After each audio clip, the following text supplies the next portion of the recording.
Yang ni kalau nak mute, nak mute. Sekali lagi Assalamualaikum dan selamat pagi. Salam sejahtera kepada semua yang berada di pada pagi ini.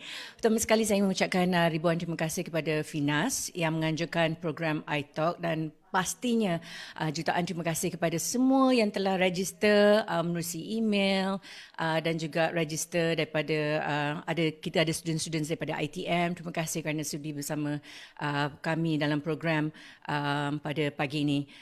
Program ini sebenarnya telah membantu para yang diusahakan oleh Finas ni adalah sangat-sangat membantu para penggiat seni di dalam mereka menghadapi kesan daripada wabak COVID-19, dan menerusi dana yang diperuntukkan seperti ini dapatlah diusahakan webinar yang sedemikian rupa. Jadi untuk itu saya ingin bagi pihak Samad dan rakan-rakan jutaan terima kasih kepada Finas dan jutaan terima kasih kepada audiens kita pada hari ini kerana menyokong usaha ini. Kita nak memperkenalkan para panelis. Bersama saya hari ini adalah para panelis yang masing-masing mempunyai lebih daripada 20 tahun pengalaman di dalam industri muzik. Mereka ni telah menunjukkan bahawa muzik boleh menjadi kerjaya yang berpanjangan serta memberi kepuasan diri. Jadi sebelum wabak COVID-19 dan juga sehingga kini juga kehidupan mereka adalah dengan menjadikan muzik sebagai pekerjaan sepenuh masa.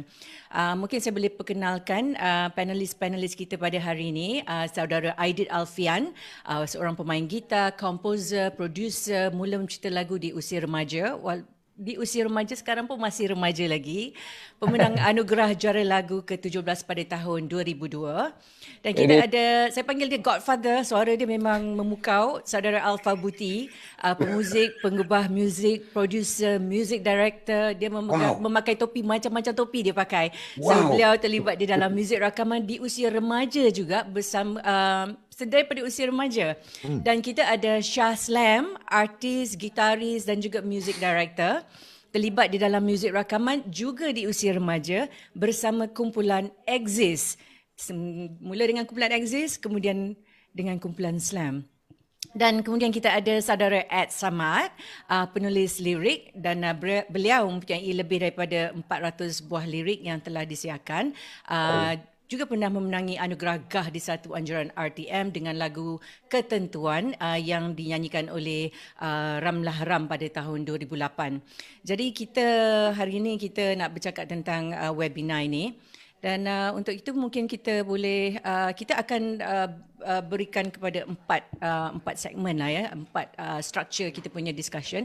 Dan sekiranya ada soalan yang ingin diberikan oleh saudara dan saudari yang berada di dalam audience ini, anda boleh meletakkannya di dalam chat box dan insyaAllah saya akan bacakan selaku moderator. Dan sekiranya ada lagi, kita tengok macam ada ruang-ruang yang tertakluk kepada panelis kita, dia orang punya kalau mereka nak bukakan open untuk audience untuk bertanyakan soalan ataupun ada personal interaction, saya leave it to them because dia orang adalah aktor-aktor yang utama dalam kita punya webinar pada kali ini. Dan mungkin kita boleh teruskan. Mungkin ada mukadimah sini daripada saudara Ed Samad selaku co-host juga. Ed, silakan. Okey.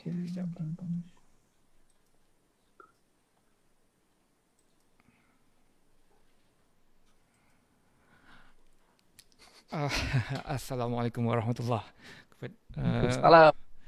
Selamat pagi. Terima kasih kepada sahabat-sahabat saya. Aidit Alfian, Alpha Buti, Shah Slam, Bat Muffin dan semua para yang hadirin sekalian.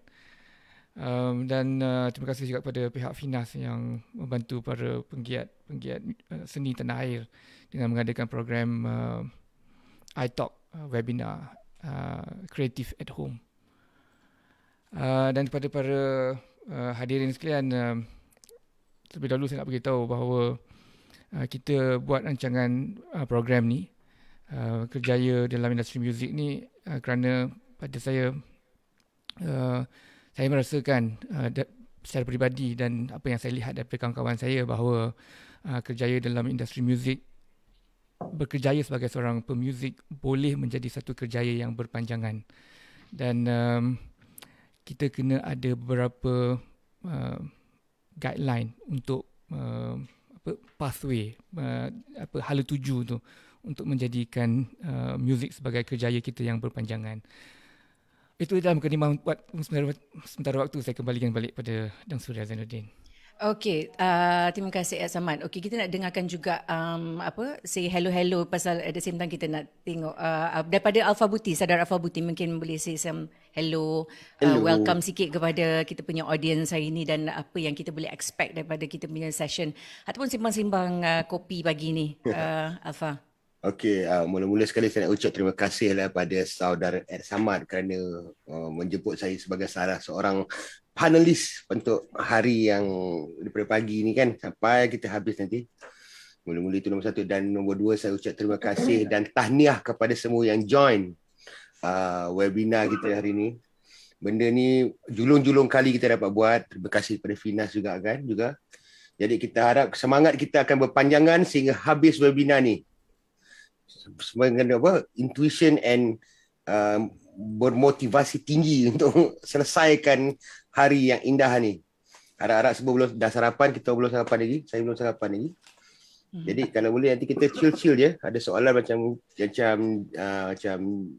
Dang Suria kata, kalau ada soalan just hit the chat box ataupun raise your hand. Maybe kalau ada time, kalau ID tak marah, dia tak mengamuk, nanti dia akan jawab soalan. Okay, Aidit, say something, Aidit. Saudara Aidit Alfian. Saya belum marah lagi. Tak apa. Okay. Boy, suara deep betul. Tidur. Aidit, say something lah. Say hello. Ya. Hello. Saya belum marah. So, saya boleh say hello to everyone. Sudah nyanyikan satu lagu, Sinaran? Oh, hey, itu. That's your job. Selamat datang pada everyone. Terima kasih pada Finas, Ed Samad, Dang Suria. Engkorang dah boleh jadi tag team lah untuk host talk show yang macam all out ni kan. May this be something yang bagus untuk kita mula dan juga prolong dia punya kemungkinan berpanjangan. Ada program-program yang macam ni yang bantu, yang mengajar dan share pada ramai orang. Terima kasih jemput kita orang. Cuma timing je lah ni kan, macam pagi kan. Okay. Betul, suara seksi. Okay, kita dengar pula suara seksi daripada Shah Slam. Shah. Okay. Assalamualaikum semua. Adik, sihat semua Yang lain semua sihat Sihat. Okay, pagi ni saya menarik. Topik ni memang secara tak langsung kita dapat satu ilmu tu dari satu pengalaman tu sampai ke berapa tahun daripada tahun 90 sampai sekarang. Jadi saya rasa banyak pengalaman saya yang ada yang belum lalu, tak pernah lalu, yang saya rasa dia boleh ambil untuk masukkanlah dalam dia punya repertoire, dia punya muzik punya perjalanan tu apa semua kan. Jadi insya-Allah kita akan share sebanyak mungkin apa yang perlu tahu, apa yang perlu tak tahu, apa yang kita dah tahu tapi kita tak buat, dan macam-macam lagi lah. Itu je. So kita banyak panjang masa ni kan. So nanti insya-Allah harap-harap semua point kita akan dapat bagilah. Kita akan dapat bagi point semua yang apa yang kita orang tahulah. InsyaAllah. Terima kasih Syah. Santai-santai. Ya, santai-santai. Kita macam simbang-simbang kopi je kan. Okay, so ni kita ada satu dekat chat box ni dari Engku Sri Kelantan. Dia cakap to everyone, Assalamualaikum Dang Suria. Waalaikumsalam. Assalamualaikum Aidit Alpha Shah, dan seorang lagi terselit kat situ, Bud Muffin. Macam dia ada CCTV kat sini. Bud Muffin ni, thanks Bud, sebab dia yang daripada tolong kita dari segi dia kira kita punya producer lah, production yang yang jaga kita punya production pada hari ini. Thanks Bud yang ada dekat belakang sana. Okey, seperti yang telah diberitahu oleh semua kita punya panelis, saya just nak beritahu kepada tuan-tuan saudara dan saudari. Jadi sebarang pertanyaan anda boleh type di ruang chat box. Jadi mungkin ada masa atau kita akan impromptu, akan open for participants untuk tanya juga. So sepanjang kita akan mula daripada 10 dan kita telah pun mula pun sehingga dah lebih kurang pukul 2 petang nanti. Jika anda nak have a break ke, kita akan ada 5 minutes break ataupun coffee break atau cigarette break 5 minit, setiap 5 minit, dan penciptaan kita punya structure, kita punya webinar hari ini akan terbagi kepada 4. Basically kita akan bercakap tentang penciptaan lagu. Bagaimana penciptaan lagu itu apa, kita nak bercakap tentang how it all began. Dan kemudian kita akan cakap tentang persembahan, iaitu kemahiran yang perlu ada. Kita akan cakap tentang bagaimana industri muzik ataupun career sebagai pemuzik ini boleh menjana pendapatan dari sudut publisher dan juga royalty untuk songwriters. Dan kita juga akan cakap tentang betapa pentingnya personality. Basically talent versus personality. Dan untuk itu saya akan mulakan dengan kita punya webinar ini dengan soalan pertama saya untuk semua panelis kita, Samad, Alpha, Aidit dan juga Syah. Mungkin kita boleh mulakan dengan Alpha sendiri. Saya nak tahu kepada Alpha, nak tanya Alpha, apa agaknya yang influence Alpha untuk menjadi seorang pemuzik? Alpha. Well, kalau nak bercakap pasal kalau influence saya, sebenarnya saya memang yalah, ada yang mungkin tahu atau yang tak pernah tahu kan, saya ni memang lahir daripada dalam perut tu memang dah dengar muzik je. It's in the family perjalanan kan. Jadi secara sedar dengan tidak, walaupun saya tak nak ke apa, agaknya benda tu dah automatik dia terjerumus ke dalam bidang tu kan. Jadi semangat tu sebenarnya ialah masa zaman remaja tu, zaman saya tu memang zaman rock tengah muncak-muncak, because sama dengan Syah punya time juga, Alpha masa tu time kita sama-sama Aidit at the same time. Rock is our biggest influence everywhere kan. Jadi semangat untuk menjadi seorang gitaris rock handalan yang menggigit gitar. Dia tak gigit gitar, dia gigit tali gitar. Benda tu semua dah memuncak-muncak kan. And after a while it become nak cakap macam ni at the sudden dia dah terjun, dan suddenly because the family ada studio semua kan, automatically I was dragged into that game. Dan sedar-sedar umur dah 46 tahun. That's it. Itu je. Been through a lot and doing it motivated every day. Every day ada benda baru yang saya belajar tentang music, technology wise ke, playing wise ke, whatever. Sentiasa hari-hari aja ada je benda baru saya belajar. And dia punya lampu tu tak pernah padam lah saya cakap kan. And I think satu untuk saya agaknya mungkinlah saya rasa saya selalu kata benda ni satu kelebihan untuk saya. Hobi saya dan kerja saya adalah sama. Hobi saya muzik dan kerjaya saya pun muzik, so saya senang nak bawa diri. Saya tak ada dah macam hobi memancing dan juga lepas tu nak kena buat kerja main muzik kan. So saya memang itu je, dan I love. And bila kita masuk tahun 2000 ke atas, computer music is really being part of pembuatan muzik kan. And I really love computer stuff. I really love gadgets, and that thing intrigues me every day kan. Even doing this pun yang membuatkan saya tiba-tiba daripada seorang pemuzik menjadi seorang pengajar secara atas talian. Cakap Melayu. Online teacher ni dah jadi macam at the sudden je kan, macam apa ni, what's going on. So because of the love of doing music, love of playing guitars, playing music, bergelumang dengan all the gadget-gadget yang banyak ni kan. I think that's about it lah. Sedar-sedar dah tua je, itu je. So basically passion tu yang paling penting sebab tu sampai sustain sampai hari ke hari ni ya. I think that is the one thing yang macam apa saja baik Syah, Ed ataupun Aidit, even though we have ramai-ramai kawan-kawan saya kat dalam ni, Bud, ada Loko yang mana saya yang biasa-biasa kerja dengan saya ni, all this because of the love of music pun. Dia punya semangat untuk suka sayangkan music tu. We talk about music every day. Kita bercakap pasal masalah music every day. Walaupun masalah tu tak ada kena dengan kita pun, kita ambil tahu juga. Bila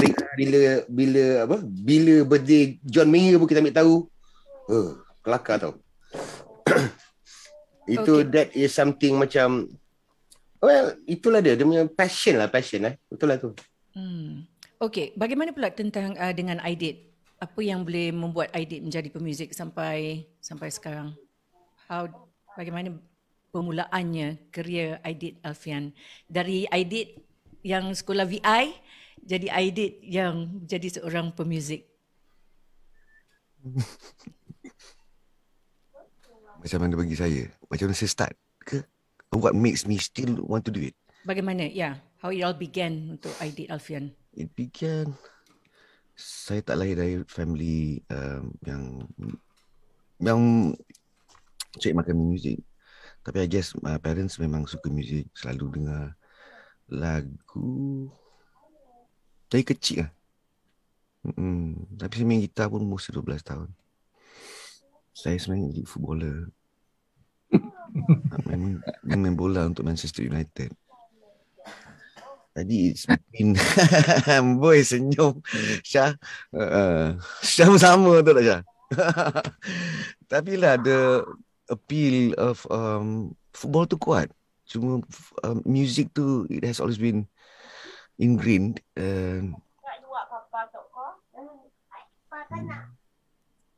Macam ting-tong je tu Syah. Bukan orang lain, budak kecil lain. Okay. Sorry, kita dengar budak kecil punya suara.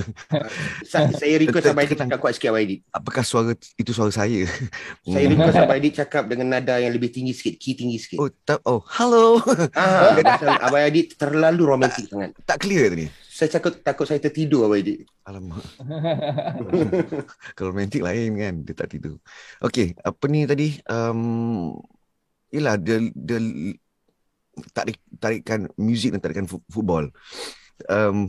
Muzik tu lebih mudah saya ingat. Lebih mudah. Dia punya training dia tak berlari. Dan itu macam datang natural. Benda yang natural saya buat, itu yang saya nak buat. Muzik betul macam Alfa juga, it's been pasal passion. It comes naturally. Tapi lah banyak benda yang kita kena buat pada zaman tu dengan zaman sekarang tak sama kan. Penerimaan masyarakat bermula dengan mak bapak pun tak sama. Dulu orang tidak orang susah nak kata okey untuk menjadikan muzik tu punca cari makan. Banyak benda kita kena lawan lah sebenarnya. Apalagi kalau dia sesuatu yang lambat menunjukkan hasil. Orang yang bukan muzik dia takkan faham. Dia ingat muzik tu main-main. Memanglah main-main pun. Memang main-main pun. Tapi mainlah. Muzik serious fun. Main Dia adalah serious fun. Ya Allah, faham macam ni. Dia dengan awak ni. Terpanjat kan? Rambut stylo ni awak ke bukan? Bukan. Ni gambar tipu pinjam. Sebab someone I know but not you. Okay, tadi mana? Pasal it is fun, serious fun. Ada banyak bantuan dari kawan-kawan dari dulu sampai sekarang. Kita belajar dari kawan-kawan, belajar dari work orang-orang lama yang sudah menjadi, kalau masih ada canggih kawan juga. Appreciate orang punya kerja. Itu start juga saya rasa. Dia start daripada appreciate. Saya kecil dulu, saya rasakan Piramli tu kawan bapak saya. Saya akan dengar macam bapak tu tahu je pasal Piramli kan. Sebenarnya dia tak kenal pun. Saya imagine dia ada di dalam speaker yang besar. Di rumah tu ada speaker besar bergantung kat atas kat ceiling. So I would lie down and pasang lagu-lagu Piramli dan lagu-lagu zaman dulu. Dan it always amazed me.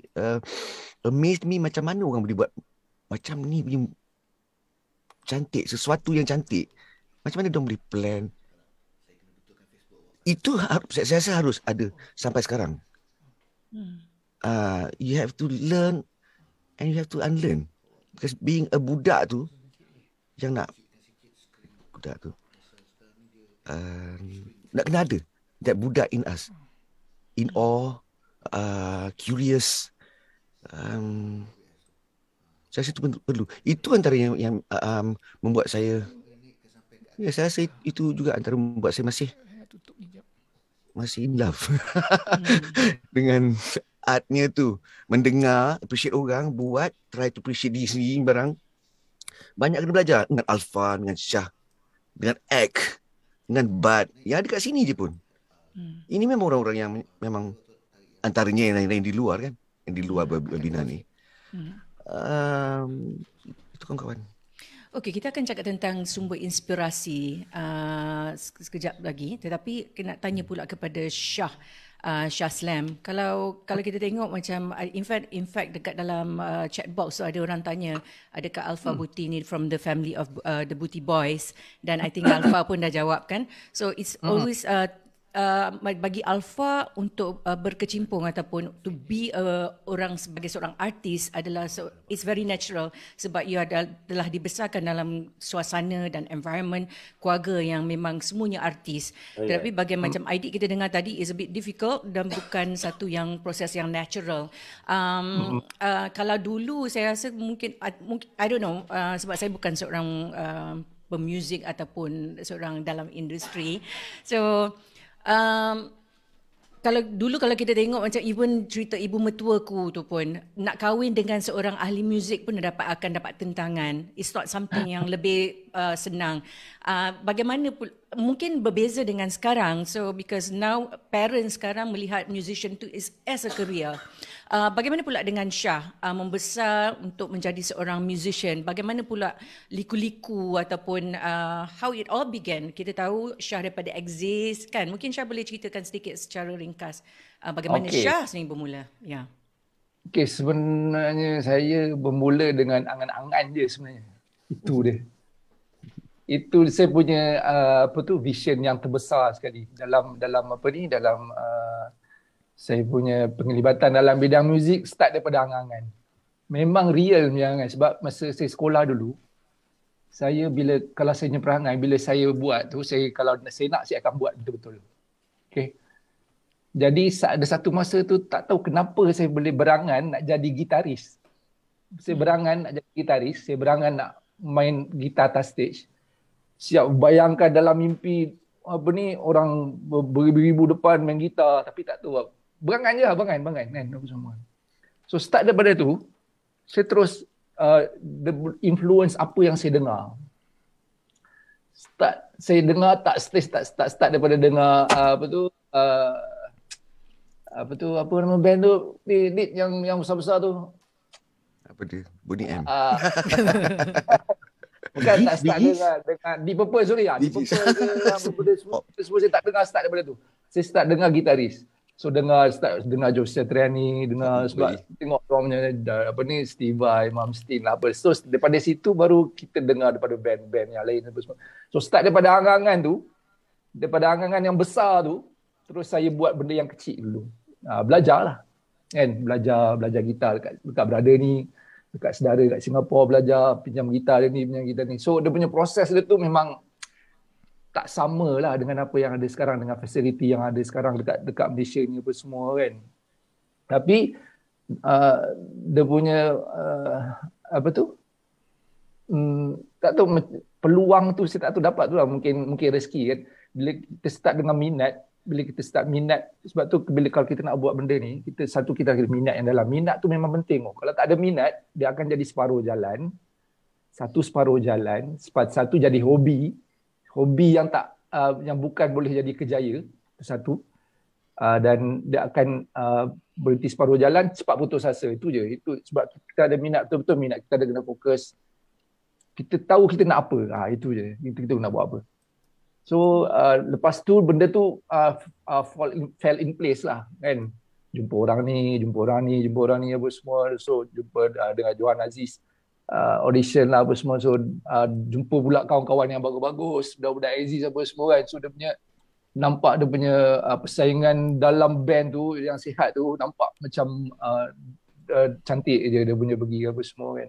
Itulah, tapi dalam masa yang sama tak tahulah nak discuss sekarang ke tak, tapi dalam masa kita, ilmu tu memang kita kena sentiasa tambah lah. Ilmu sebab kita main muzik, ilmu muzik kita kena tambah selalu, ilmu muzik. Lepas tu ilmu dah berkenaan dengan kita punya instrumen apa semua, jangan sampai kita tak tahu gitar single apa ni, kalau kita main gitar single pick up dengan humbucker pick up pun orang tanya pun kita tak tahu apa semua, tak boleh lah macam tu. Sebab kita main instrumen kita nak kena faham kita punya instrumen. Tu penting tu. Kena apa ni? Kena tahu semua benda tu. Apa yang kita nak main tu, apa yang dalam bidang kita kena tahu. Banyak ilmu kita kena tahu. So itu je lah. Sampailah. Itu bab jadi artis rakaman tu jadi artis. Kalau bab yang untuk musician, untuk sessionist dan untuk jadi MD apa semua lain lah, apa semua tu. Itu bab lain lah apa semua kan. Itu dia punya skop dia lain pula. So tu je lah. Saya start daripada tu lah. Memang, tapi pelik. Macam saya sama macam Adik juga. Saya nak main bola. Tapi mak saya pula, dia tak suka saya main bola. Dia suka saya main muzik. Itu yang pelik tu. Jadi mungkin sebab tu lah kot. Dia punya mak punya apa ni? Mak punya restu tu agaknya lah. Sampai sekarang berjaya lah. Itulah kot. Tapi bola still main lagi sekarang lah. Okay. So thanks Syah. Terusnya saya nak tanya tentang dengan Ed Samad pula. Bagaimana Ed Samad career dalam dunia industri muzik bermula? Ed? Okay. Pada usia tidur. Ed punya button key audio. Okay, teruskan Ed. Pada usia remaja saya memang terlibat dalam band-band kecil-kecilan di wilayah kompleks, di Pertama Kompleks dan sebagainya. Lepas tu agaknya kecewa dengan muzik dan saya lebih cenderung kepada bidang penulisan. Saya suka menulis daripada sekolah dulu saya suka menulis. Okey, lompat terus kepada tahun 98, 99 apabila saya dengan Aidit lama juga tak jumpa kan, Aidit Alfian. Lepas tu saya dengan Aidit selalu berenang bersama. Kalau nak tahu jurulatih berenang Aidit, saya lah orangnya. Dan Aidit pun tahu bahawa saya seorang yang menulis skrip dan sebagainya. So Aidit cakap, apa kata kita collaborate together. Aidit buat lagu dan saya buat lirik. Dan daripada situlah kita punya rezeki bagus Aidit lagu pertama yang kita orang tulis bersama, tajuk dia Menari Denganmu, dan lagu tu eventually dinyanyikan oleh Zainal Abidin, Hijau.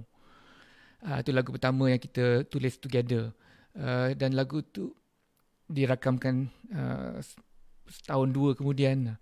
Dan antara lagu-lagu yang terawal yang kita tulis bersama, Syair Si Pari-Pari, Rondo Cita Buta, lagu Acap Kali.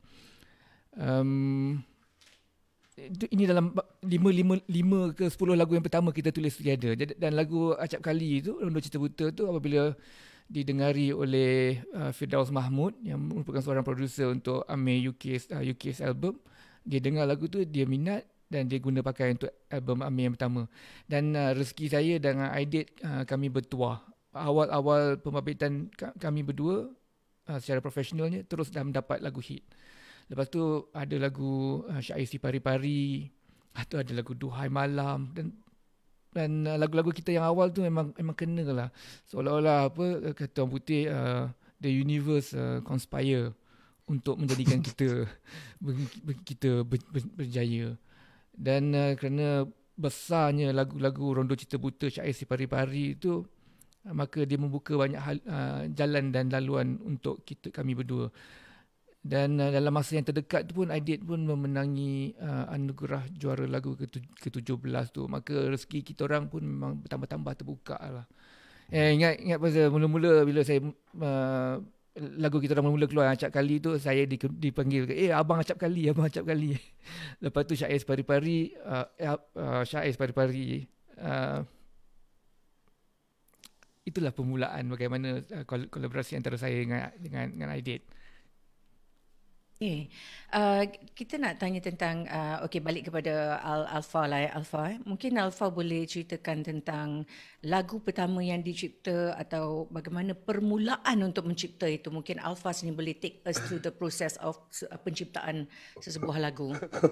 Wow, soalan ni memang alamak kan. Saya eventually saya start bukan as a composer. Saya start as a gitar, memang as a sessionist kat dalam studio. Saya start sebagai sessionist around age of 15, I think 14-15 macam tu, ada start session. Then eventually saya tak pernah ada saya kata macam ni, saya tak pernah ada rasa pernah ada terpanggil untuk mengkompos lagu pun, untuk mencipta lagu. I really want to be a musician. Itu asalnya memang I want to be a guitarist. Aku nak jadi macam Syah tu lah. Berangan dia nak jadi gitaris Malmsteen, whatever semua tu. That is how I start jugalah kan. Tapi composition tu datang bila datang start from my first album, Alpha my album, 1991. Kat situ baru memang we start to write songs. And started from there. Tapi yelah, kalau kawan-kawan saya pun tahu yang dalam ni macam I did, Ed, Bud or whatever, diorang memang tahu saya ni bukan bukan 100% real composer lah. Saya tak panggil, saya composer wannabe je sebenarnya. Being macam Alpha, being in that Alpha punya career, bila Alpha cakap tadi started when you were like 15, 16. Untuk dapat that big break, kalau you don't come from a family yang daripada your family, being in a family of artists, itu adalah satu macam stepping stone yang sangat privilege. It's a privilege, ya. Okay. Tetapi macam I'm sure ramai yang musician yang macam you kata the wannabe musician ataupun yang aspire to be a musician sebab menjadi music sebagai kerjaya mereka, susah tak dia proses dia untuk to be there, to be where you guys are. Macam even I did, for that matter, I did don't come from a background daripada macam artist in background. To get that big break, I did, macam mana proses dia? Mungkin was it because of punya lagu yang first I did cipta jadi macam kebabum, and then yang made it jadi buat I did where I did Alfian is today, atau macam mana? Peminat Minat ada Alfian. Saya memang start buat lagu. Habiskan Alfa dulu. Habiskanlah. Eventually siapa ke boleh jawab pun. Eventually saya kena cakap juga kat sini, even though I came from a music background, family kan, music background yang music besar kan masa tu. Tapi perjalanan muzik saya tidak pernah sekali saya mengarah ke arah mereka tu tau. Saya memang mencari arah saya ke tempat lain. Macam Booty Boys ada studio semua sendiri. Saya mencelah ke belah studio belah Ceras, FGM Studio, lagi siapa masa tu, Mr. Low, Fantasia Studio. Saya try tu tak nak terikat dengan nama Booty tu, Booty Boys tu. Kadang macam masa time tu tak nak orang kita cuba nak mengangkat ego kita kan, macam aku tak nak orang kata aku ni jadi musician because bapa aku main music, so kau dah ada stepping stone yang tempat dah ada. No, I start from the beginning. Cuma macam yang Dang tanya tadi tu, I think time tu dengan time sekarang ni is two different world. Masa time tu when you are really ada benda tu, you ada itu barang, then you automatically kau akan masuk dalam padang tu. Not everybody ada capabilities macam sekarang. Macam sekarang you have a guitar, you have a computer, you can record and you can spread your music social media secara one click click of a button ya kan. Betul. Tapi untuk saya mereka saya dan kawan-kawan yang macam yang ada dalam ni atau yang di luar, di dalam era 90-an tu is orang-orang yang terpilih lah, memang betul-betul ada itu barang lah saya cakap. Ya, real talent maksudnya Real ya. talent. Real talent. So maybe benda tu orang kata orang akan lekehkan lah, cakap macam tu. But that last time mana ada orang ada studio recording. Yeah. You want to record your song, you have to go to the studio. To be a sessionist, you have to go to to be trusted by a producer.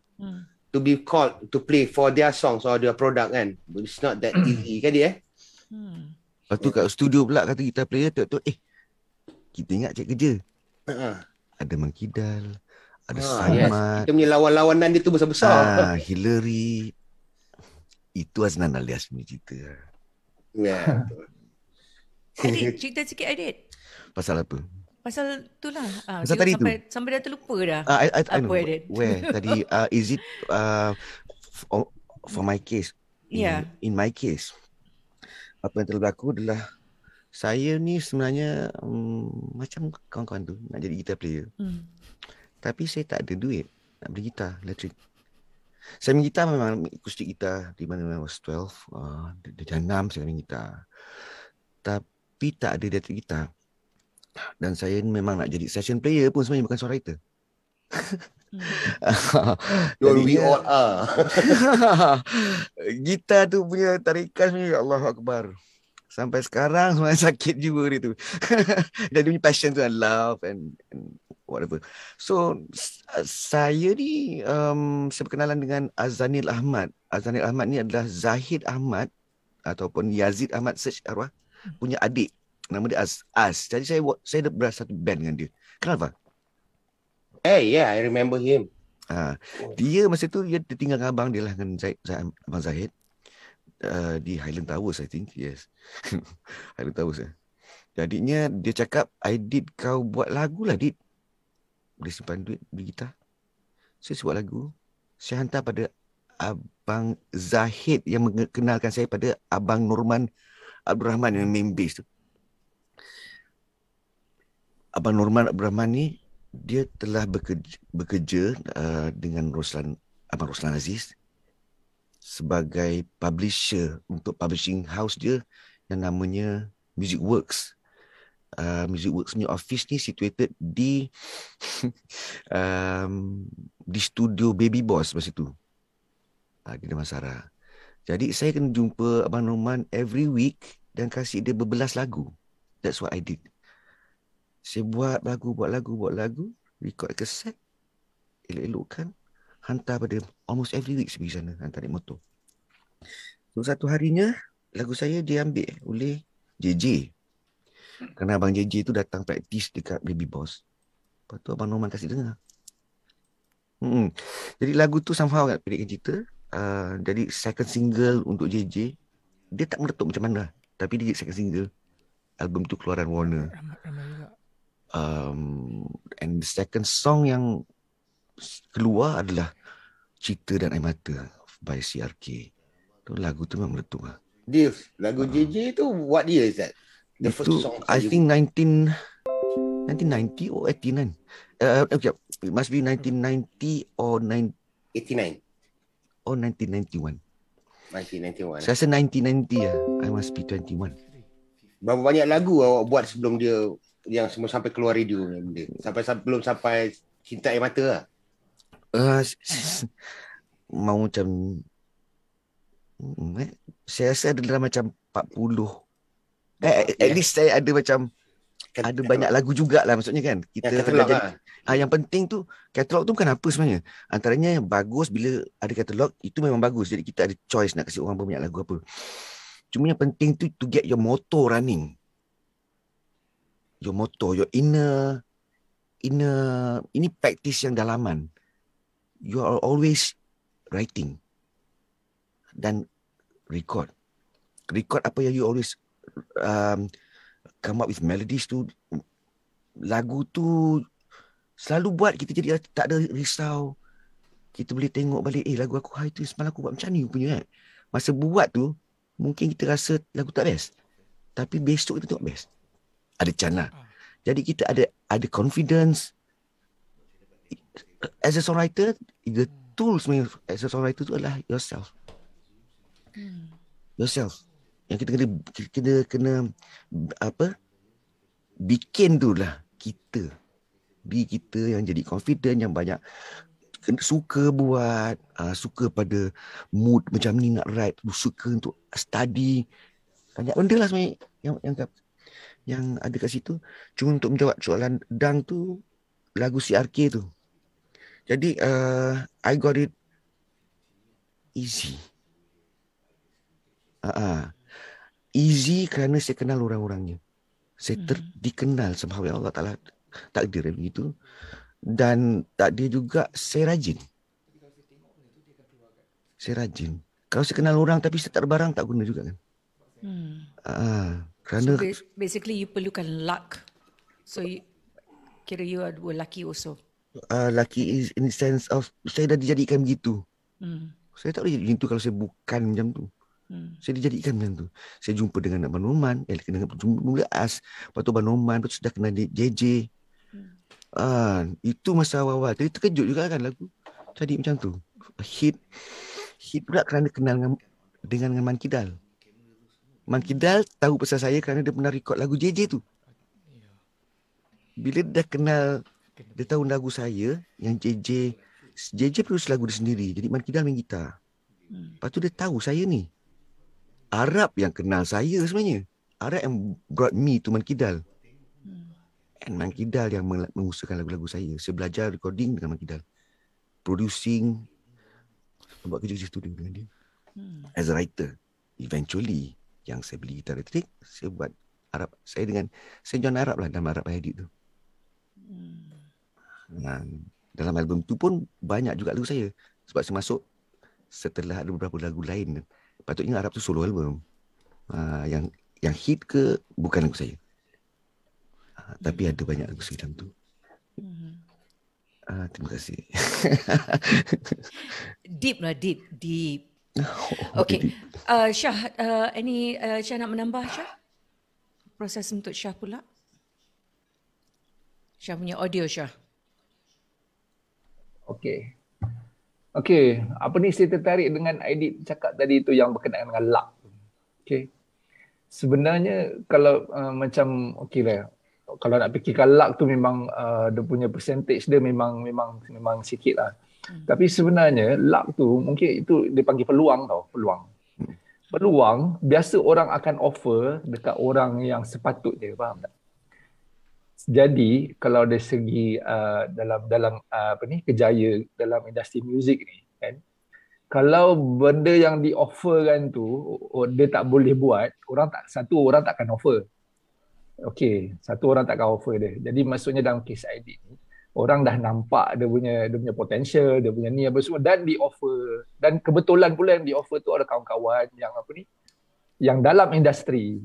Jadi dia punya apa yang point dia tu maksudnya kalau kita dah masuk dalam industri muzik ni, sebelum orang determine benda tu sebagai luck kita kena prepare diri kita. Kita prepare diri kita supaya orang nampak macam luck tapi sebenarnya kita tahu bahawa kita usaha benda tu untuk sampai ke situ. Right. Orang itu kita usaha diri kita sampai ke situ. Sebab tu banyak orang luar daripada industri muzik nampak macam dia ni masuk sini untung ada ni nasib dia baik kot, nasib dia baik tapi yang orang tak nampak apa usaha dia buat untuk dia sampai ke situ. Itu yang sekarang ni banyak banyak institusi pengajian semua dah buat banyak khusus. Saya cerita ni sebab dulu saya nak masuk ITM susah, tak dapat. Memang takkan susah nak dapat masuk ITM semua. Tak ada Highcom, tak ada apa jadi semua susah nak masuk. Sekarang ni dah banyak. Jadi tools semua dah ada. Tinggal kita usaha je lah. Luck tu saya rasa dia akan datang bila time dia, bila kita istiqamah buat sesuatu tu. Tak kira 2 album, 3 album, 4 lagu, 5 lagu, 6 lagu. Bila sampai dia punya time tu dia akan sampai juga. Itu je lah yang saya nampak. Dari segi dari pengalaman saya. Itu je lah kan. Baik. Okey, saya nak tanya tentang dengan Ed Samad pula. Ed, you seorang mencipta ya, Ed? Lirik sebenarnya menentu pada orang macam saya ataupun ramailah kita listen to lyrics. Lyrics itu menentukan kejayaan sebuah lagu. Mungkin Ed Samad sendiri boleh ceritakan tentang proses menulis lirik atau mencipta lirik untuk Ed Samad sendiri. Bagaimana? Ya, saya rasa lebih pada 98% lirik-lirik saya, lagu-lagu yang saya tulis liriknya bermula daripada melodi seorang komposer. Daripada melodi seorang komposer tu saya dengar beberapa kali dan saya akan menulis cerita mengenai lirik-lirik tu. Okay. Sebagai penulis lirik, yang menjadi keutamaan saya adalah untuk mengenal pasti jantina lirik tu. Jadi soalan saya pada producer ataupun komposer, siapa yang nak nyanyi lagu ni, lelaki atau perempuan? Apabila saya dah kenal jantina lirik tu, lagi senang, lagi terurus lah. Siapa lirik lelaki dengan lirik perempuan, obviously dia ada banyak perbezaan dia. Macam contoh, seorang penulis lagu untuk lelaki, dia tak boleh cakap aku berikan kau segalanya dan setelah kau miliki aku kau tinggalkan. Ada lirik-lirik yang tak sesuai dengan lelaki. Dia bunyi dia macam bunyi perempuan. Jadi benda-benda macam ni kita kena perhatikan. Nombor 2, soalan yang paling mustahak sekali juga antara saya tanya adalah bila nak lagu ni? Bila nak siap? Okey. Rahsia saya kepada semua composers dan semua producers, bila penulis lirik tanya, bila lu nak siap lagu ni? Composer semua cakap semalam. Jangan ever composers ataupun producers cakap tak apalah, take your time. Mampus tak siap. Sorry language saya. Kalau the producer cakap take your time lah, ataupun 2 minggu 3 minggu, lambat lah kita nak siap. Ini nasihat saya kepada semua producers, bakal producers. Kalau orang tu tanya bila nak siap, semalam jawapan dia. Jadi semua orang akan terdesak atau didesak untuk menyiapkan kerja tu. Tu satu perkara lagi ya. Proses penulisan ni, dia sebenarnya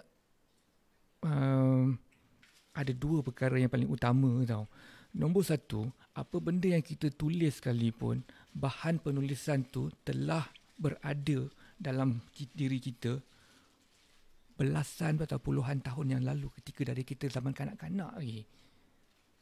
Segala bahan yang akan kita tulis sekarang telah bermula satu era yang terdahulu lagi.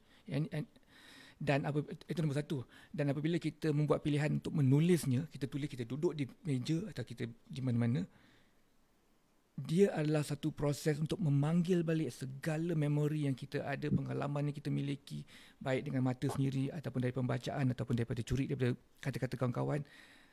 Proses penulisan yang sekarang ni adalah untuk mengambil balik apa yang kita telah alami dan pengalaman yang kita ketahui daripada satu ketika yang lalu. Dan proses penulisan tu adalah satu situasi yang kita kena fokus hanya dalam penulisan tu aja. Okey. Cabaran yang paling kuat sebagai seorang penulis adalah untuk buat pilihan apa aku nak tulis, dan 2 pilihan yang ataupun keputusan yang kedua adalah untuk mengenal pasti dah siap ke tak lirik ni ataupun penulisan ni. Kadang-kadang bila kita dah tulis, kita dah habis semua dah, tapi macam tak siap lagi. Yang paling mustahak sekali kita adalah, kita ni penggiat-penggiat muzik ni, penggiat-penggiat seni ni, apa seni sekalipun, yang nombor 1 sekali adalah kebolehan untuk membuat keputusan. Apa kita nak buat? Kita nak buat keputusan. Aku nak putus untuk buat cerita pasal buaya makan itik. Dah. Itu keputusan pertama kita. Buaya makan itik. Lepas kita menulis. Itik tu escape ke itik tu kena makan? Kalau itik tu kena makan, habis cerita tu. Kalau itik tu escape, apa cerita tu sebenarnya? Dan itik tu diselamatkan oleh apa? Makhluk angkasa sampai. Dah cerita ni terbuka. Sentiasa ada keputusan-keputusan. Jadi kalau lah siapa yang dapat satu manfaat daripada seminar ni, saya nak kongsi bahawa setiap perkara penulis atau pencipta satu usaha untuk membuat keputusan dalam menyelesaikan permasalahan. So bila kita duduk dalam satu suasana untuk nak menyelesaikan masalah tu, kita kena sampai satu peringkat nanti keputusan dia, dah siap dah. Bila dah siap, jangan usik lagi. Bagilah kepada komposer kita, bagilah kepada producer kita, dan dia yang tentukan. Okey, saya berhenti dekat sini lagi. Kalau ada sesiapa nak tanya soalan nanti, boleh saya akan sambung kat situ lah. Dan Puan Dang Suria dan kawan-kawan, kalau ada siapa nak tambah lagi dia berkata-kata tadi. Puan Dang Suria. Okey, kita ada banyak question sebenarnya yang datang dari chat box ni. Soalan-soalan yang baik. Kita nak ambil ni ke ataupun kita boleh baca, saya akan bacakan dulu, tetapi after this kita nak cakap tentang, kepada panelis ni kita nak cakap tentang merangsang ilham, apa yang merangsang ilham para panelis kita. Okay, let's just read through apa yang soalan-soalan yang ataupun komen-komen yang ada di dalam chat box ni. Ni dari 733-574-2807. Okay, dia kata breakthrough tu perkara yang paling susah, kena jumpa dengan individu yang tepat untuk bantu kita expand kitanya barang dan talent. Itu pandangan saya, dia kata. Okay, dan Syukri, dia kata selama mana harus beristiqamah sehingga terjumpa bibit luck. Dan kita ada Engku Sri, satu lagi nak kena kenal dan berkawan dengan orang-orang dalam industri, tebal muka dan kena ada knowledge juga. Macam tadi Syah cakap, kena luck itu sebenarnya adalah usaha yang sangat gigih kan. Saya pada angan-angan dan always moving forward dan always hunger for knowledge, macam apa yang Aidit cakapkan ya. Satu lagi nak kenal dan dan from AK Lemin, kepada panelis, dia kata your highs and lows in local music industry. Dia kata lagi satu, number point 2 adalah when will you see our music as a commodity that can be a contributor to our GDP, macam Korean exporting music, movie and TV. Kita akan cakap tentang sudut bagaimana untuk menjana ekonomi ataupun music sebagai menjana pendapatan kita pada bahagian keempat nanti. Nanti kita boleh jawab soalan daripada AK Lemin ni. Dan kita ada Tinta Shates, I hope I say it right, Shates. Bagaimana kita sebagai penulis lirik menarik penyanyi ke dalam emosi yang cuba kita sampaikan di dalam lagu. Okay, mungkin Ed, you nak jawab bagaimana kita sebagai penulis lirik menarik penyanyi ke dalam emosi yang cuba kita sampaikan di dalam lagu. I think satu lagi soalan yang sering ditanya kepada Ed Samad juga, bila setiap lagu orang tanya, ni lagu ni tentang siapa? So mungkin kita boleh cakap dulu tentang merangsang ilham dan juga Tinta punya soalan yang boleh kaitkan dengan soalan tentang bagaimana nak menarik emosi tu, Ed. Okey. Nombor satu saya nak bagi tahu, saya nak kongsi. Kalaulah producer ataupun komposer, malah penyanyi tu tanya kita, lagu ni pasal apa? Dia adalah satu tamparan. Kalau orang tu tanya lagu ni pasal apa, maknanya kita tulis tak betul. Maknanya kita tulis salah. Kita tulis tak pandai. Tidak tepat. Sebab apa? Penulisan yang baik, dia tak perlu explanation. Penulisan itu sendiri adalah explanation. Jadi kalau penyanyi dia tanya, Ed, lirik ni pasal apa? Ada dua perkara. Satu, saya gagal dalam penulisan saya. Dua, penyanyi tu gagal membaca ataupun tak ada kebolehan untuk memahami. Jadi kalaulah saya gagal, biasanya saya akan ambil pendekatan saya gagal lah. So saya tengok balik dan saya akan rewrite balik. Saya cuba avoid daripada explaining pada dia. Dan kalau saya menyatakan, ni terlampau straightforward ni, kalau dia tak faham juga, maknanya ada problem dengan artis tu, penyanyi tu. Dia kekurangan upaya untuk memahami perkara. So dua perkara tadi itulah. Dan kalaulah saya rasa saya menulis dengan jelas, lepas tu saya akan rujuk kepada producer. Katalah Alpha, Aidit. Saya tanya dia, Kau rasa ni okey ke ni? Dia betul boleh faham tak? Sepatutnya boleh faham. So kalau producer dia apa hal sekalipun, yang paling mustahak sekali dalam satu penerbitan lagu ialah producer. Jadi kalau producer cakap takkanlah tak faham, maknanya penyanyi tu silap. Kalaulah producer tu cakap, Ed, kau tulis teruk, banyak kali saya kena dah, kau tulis apa kau tulis ni, banyak kali lirik saya kena reject. Itu adalah satu perkara yang lumrah. Jadi kalau penyanyi tu tak faham, ianya adalah tugas producer untuk ekstrak daripada penyanyi itu emosi-emosi yang dia nak. Bukan tugas penulis lirik. Tugas penulis lirik hanyalah untuk menulis. Tu harap jawapan tu nombor satu tu jelas. Sorry, saya nak kena skip, lompat sikit lagi kepada breakthrough tadi tu. Pendek je. Peluang datang dalam kehidupan kita satu kali je biasanya. Paling tinggi pun 2-3 kali ya peluang datang. Bila Aidit cakap, let's collaborate, itu adalah satu peluang tu. Aidit, saya kawan dengan dia walaupun daripada darjah 2. Pada umur kita 29 baru dia bagi peluang tu kepada saya. Dan peluang tu kita kena grab. Okay. Dan peluang tadi tu dia satu macam luck tadi. Dia tu benda yang deceiving tau. Luck ni macam Syah cakap lah. Benda yang kau dah train lama luck ni. Kau kena istiqomah dalam kau punya kemahiran. Lepas tu dan breakthrough tadi tu, okay, semua orang kena tahu apa itu bakat. Bakat adalah umpama sabut. Apabila dicampak dalam air, dia akan timbul. Dan kita yang ada bakat, orang akan nampak. Dia adalah bintang. Daripada jauh pun orang akan nampak, dia ni ada bakat. Lu tengok dia ni buat lagu. Dia buat 2-3 line je.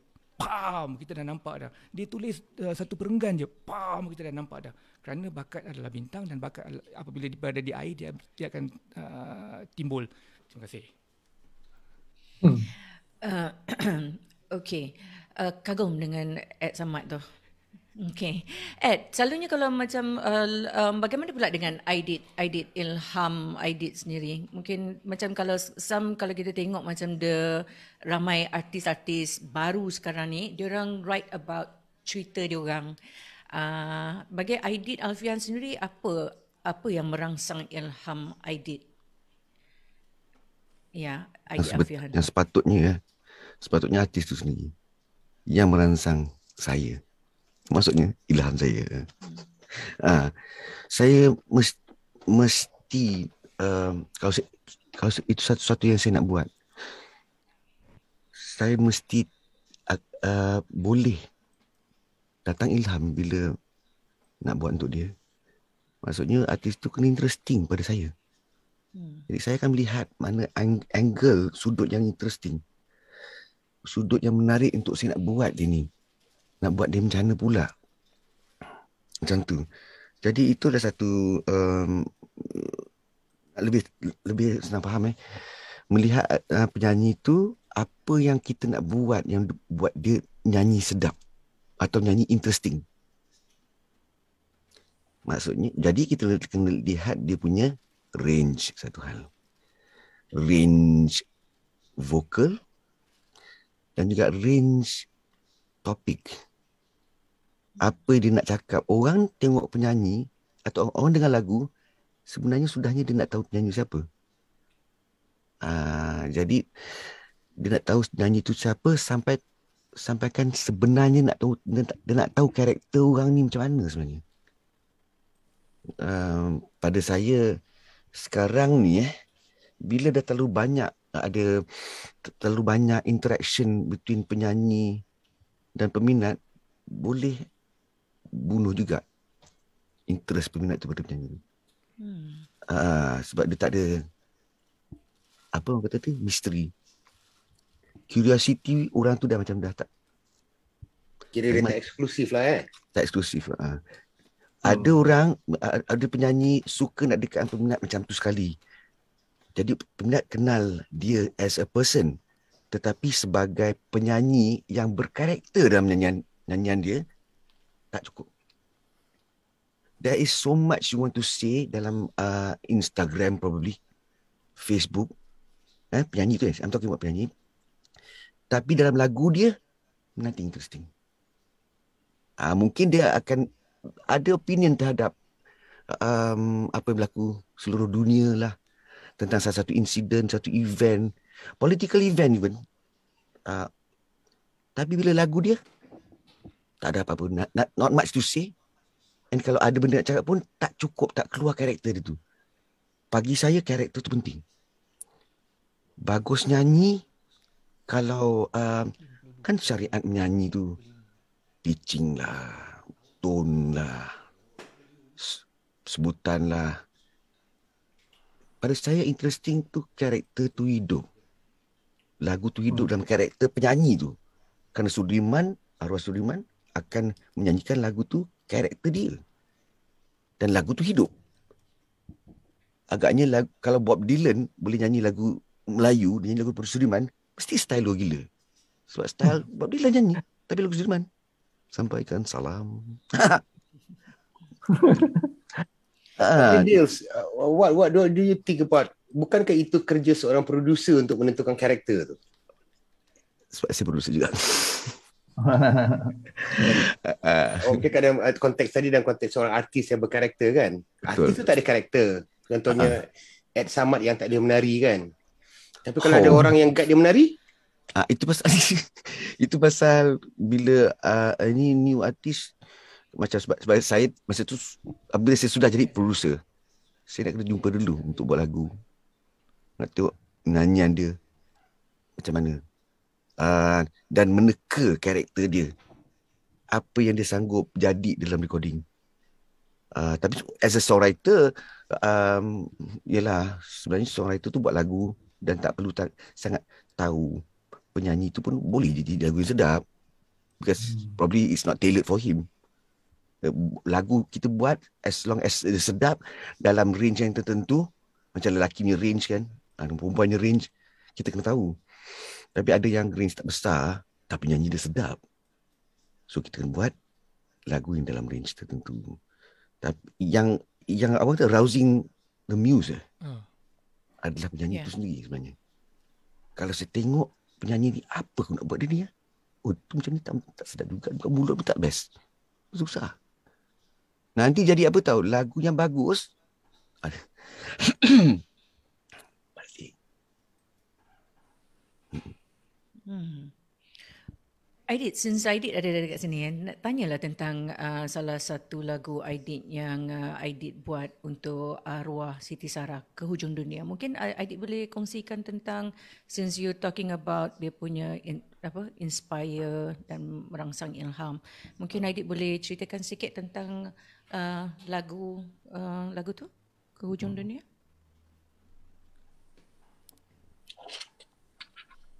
Ini artis kan, masa tu she was only 18.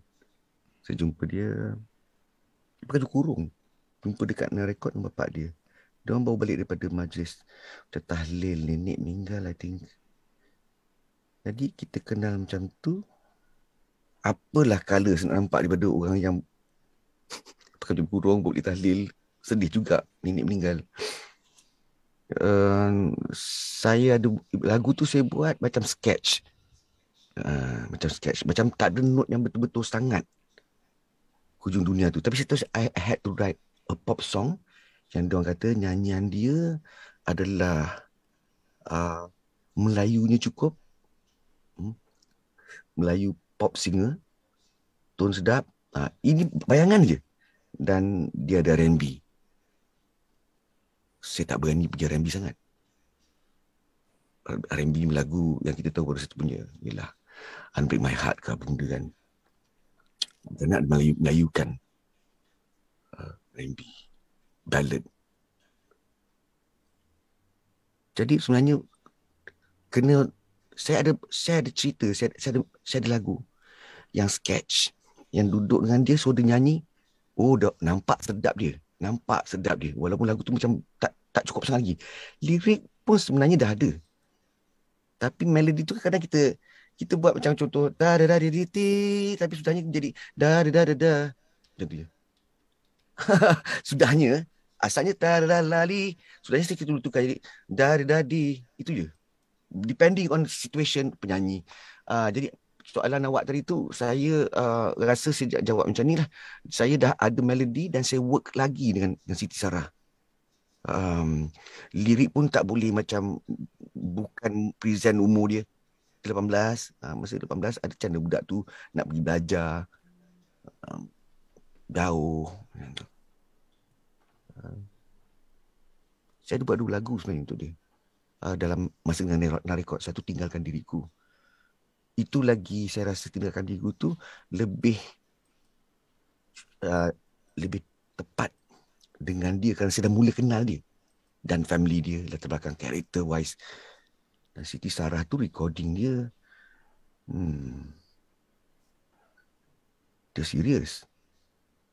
serius yang boleh panggil beberapa kali lagi. Sekali recording 4 jam. Panggil lagi. Datang lagi 4 jam. 4 kali panggil pun datang juga. Dan tetap tidak macam dengus-dengus kan. Apalah edit tu susah. Dah betul lah bang. Tu sedap lah tu bang. Tak ada. Dia memang lepaskan pada kita. To decide. Siti Sarah juga kita buat dengan ke hujung dunia buat dengan Alfa. Production tu bagus. Arwah Surya main drum ya. Main bass. Arwah Surya main bass. Itu kerja awal kita lah dengan Nereka, I think. Actually itu kerja-kerja awal kita juga when we start doing it together because we consider one awal-awalan kita tu. Itu zaman saya mula producing. Jadi I need my team. Team dia antara dengan Alfa kita start Rumi. The rest comes dengan Ek sebenarnya. Sebagai buat 4 orang ni dia punya team dia jadi jadi mudah kita nak fikir arah tuju singles, dan bila kita dapat job buat beberapa lagu, jadi ada pairing yang cantik antara satu lagu dengan lagu lain-lain. Kita dapat job buat album pula, kita boleh jaga jalan album. Jalan album tu supaya dia sekata. Sekata maksudnya dia macam dari family ni album tu. Kita tak ada dengar macam Beatles punya album yang ini sama jalan cerita dengan album yang ini. Dia berbeza. Jadi itu ada karakter album. Interesting. Itu cerita buat album lah pula. Buat album orang. Kita banyak berbual dengan tim ni sendiri nak pergi pilih macam mana punya direction kita ambil. Ada bila kita beri peluang untuk bekerja dengan company untuk discuss dengan company nak buat album ni macam Ilan lah contoh itu interesting sangat dari song selection, good songs yang kena dengan Eliana, dan macam ni kita nak betul-betul kenakan segi arrangement. Itu panjang juga cerita tu, tapi interesting lah. Itu kepuasan tu. Dan kita perlu ada kawan juga yang saya producer, saya decide. Tapi sometimes saya rasa tak cukup ni, tapi kawan-kawan nanti dah cukup lah dia. Dah lah. Dah cukup sedap. Macam Ed kata, it's knowing when to say enough is enough. Dah cukup dah tu. Baik daripada buat lirik dari awal tu, dan plain melody pun sama. Sampai kepada mixing, probably mastering pun Eva. Ada problem dia hang. Arrangement. Kadang-kadang dia terlalu into arrangement dia. Dia tak dia tak dah cukup. Dia tak boleh it's always about know when to stop. Sebab kita rasa tak cukup. Kita memang sentiasa rasa macam we can push to something lagi kan. Tapi selama saya bekerja dengan Adi Alfian lah for I think more 10 tahun 15 tahun kita been doing that every day.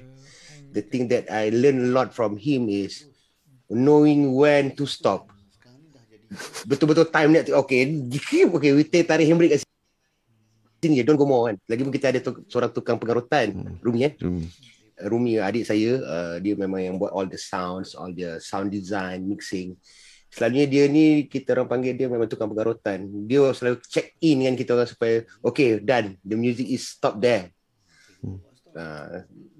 Selalunya saya itu yang cakap, paling dahsyat adalah belajar tentang menahan nafsu untuk sesuatu production tu lah, satu-satu lagu tu lah.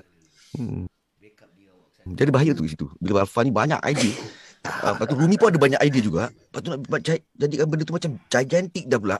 Penyanyi jangan tinggalkan. Dan dia terlalu stylo, macam-macam terlalu clean atau terlalu bersinar, tapi penyanyi tak boleh carry nanti. Bahaya kan? Nanti yang paling penting adalah penyanyi look best. Yang penting selalunya untuk kawan-kawan kat sini nak tahu, kalau selama saya dengan Adi Alfian ni, dan saya masih praktikan sampai sekarang, always look at the singer first. Baru kita patah balik ke belakang. Start from the ending, then kita reverse balik. So we pick kita dah tahu artis dia, the character of artist, and what kind of songs to write for the singer, what kind of music suit her. Senang cakap, bagi penyanyi tu nampak cantik lah. So she can carry the weight, burden apa kita buat lah. Jangan kalau kita shot sendiri, macam tadi kan kita cakap, kita buat muzik tak ada fikir, penyanyi tu apa, memang ketinggalan semua penyanyi pun. Biarpun sekuat mana suara dia, sekuat besar mana pun, tapi kalau musician ni kalau ikut nafsu dia henjut, memang tertinggal semua orang kan. Selalunya memang we practice that. I think itu saya selama mengedit tu, that is the learning time. Kita banyak, even though I produce a lot before that, tapi bila start dengan edit that year 2000, I think tahun 2000, kita start buat dengan lagu, if I'm not mistaken, lagu New Boys kita start Berapa no lah agaknya lah. Dah, tak apa-apa kita buat. Then the journey start off, launch macam nak gerak. Then I met at Samad for the first time. Semua tu, benda tu jadi macam is quite good, macam plan lah. Macam yang tadi yang Syah cakap apa tu, when the luck comes lah. Satu lagi saya nak jawab juga pasal breakthrough tu, Deals. Apa ni, jangan kecewa kalau benda tu tak jadi. Kita umpamakan diri kita ni tengah pegang nombor dekat bank je, tengah tunggu nombor kita keluar je. The time will come. Tapi make sure that you are ready when the times come. Jangan perahu dah jalan, kau tak reti juga nak panjat perahu tu. Itu nombor satu. Just nak tambah pasal yang breakthrough tu lah. Rasa macam Syah ke Alpha being a session player, masa umur lagi muda-muda. Kerana diorang dah record banyak. Yes, diorang dah tengok lagu dia, banyak kali dia record. Jadi macam buat lagu pun sama juga. Buat lagu banyak. Kalau setakat 10 lagu buat untuk 2 tahun, senang patah hati lah. Bila orang tak ambil lagu kita, orang kata lagu kita tak best. Saya dah tak risau orang kata best tak best. Lagu aku tak best apa benda, aku okey je. Aku tahu nanti ada yang best juga. Mungkin orang pun suka orang lain. Jadi itu jangan kita deter, anything deter kita punya semangat. Betul. Confidence penting. Bersifat positif Betul.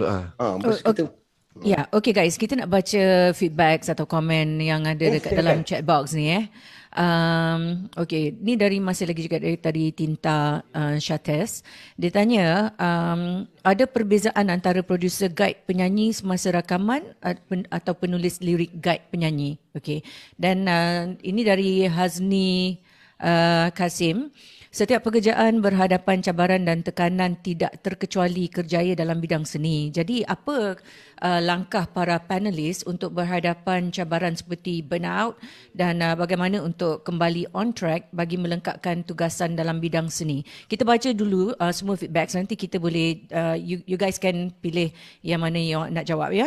Dan dari Yusrock, influence dan reference Abang Aidit dan Abang Ed masa composing.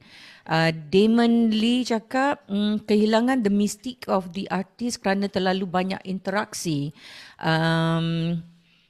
Okay, Alfa dah jawab dah. Okay, question, adakah Abang Ed memang make a conscious decision to write in a certain genre masa tulis lagu?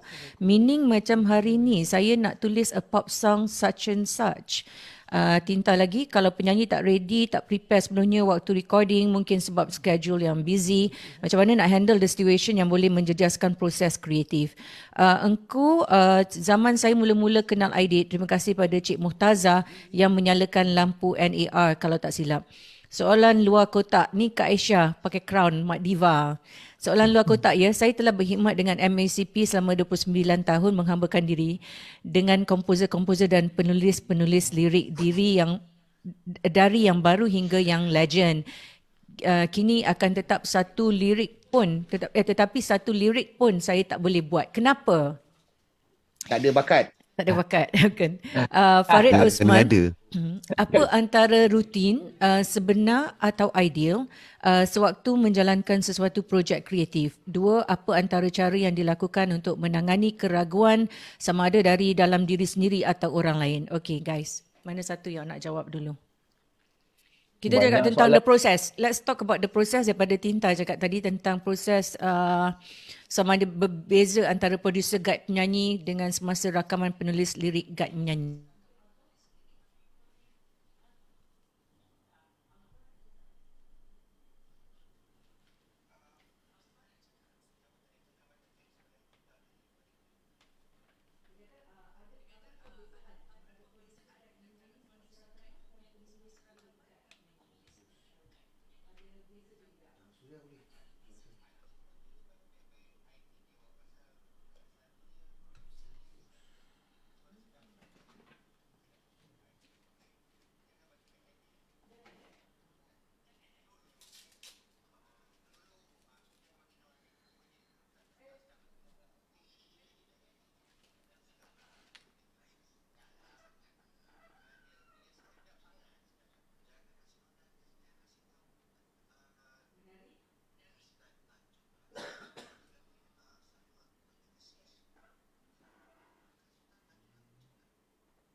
But di sini dia dah hilang benda ni. Mana? Zoom tu hilang. Zoom yang hilang. Ya. Ini Zoom baru, jangan set apa. Pasal awak tengah live ni. Saya risau. Oh. Sekejap.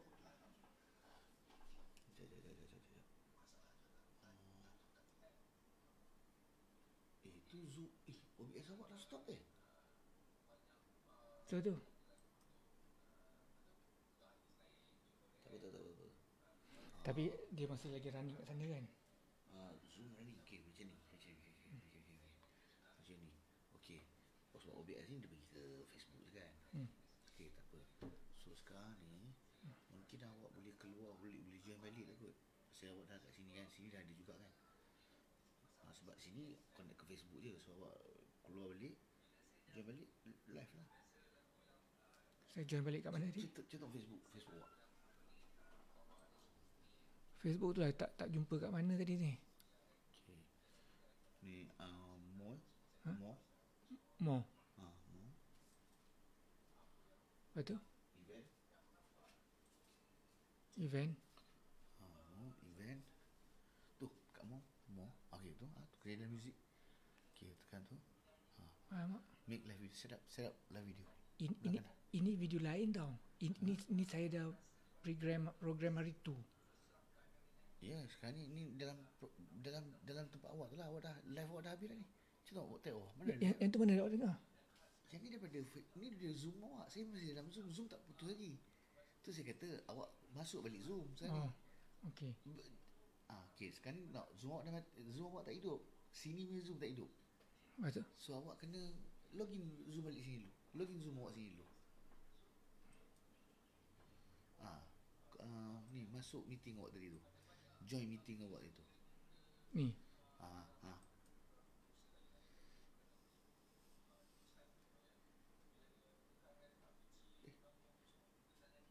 Sekejap.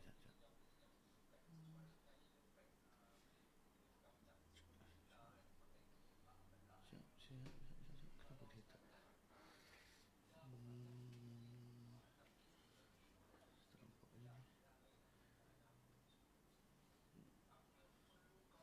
Cuba cancel lah sana dulu.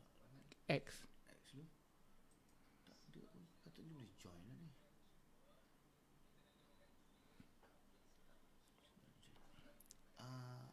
Ni link yang awak ada tadi tu. Yang saya ada tadi tu. Link tu. Dalam WhatsApp tu apa semua tu. Awak tekan je link tu. okey, dia sedang letak respon kat sini. Ni dia ada ni.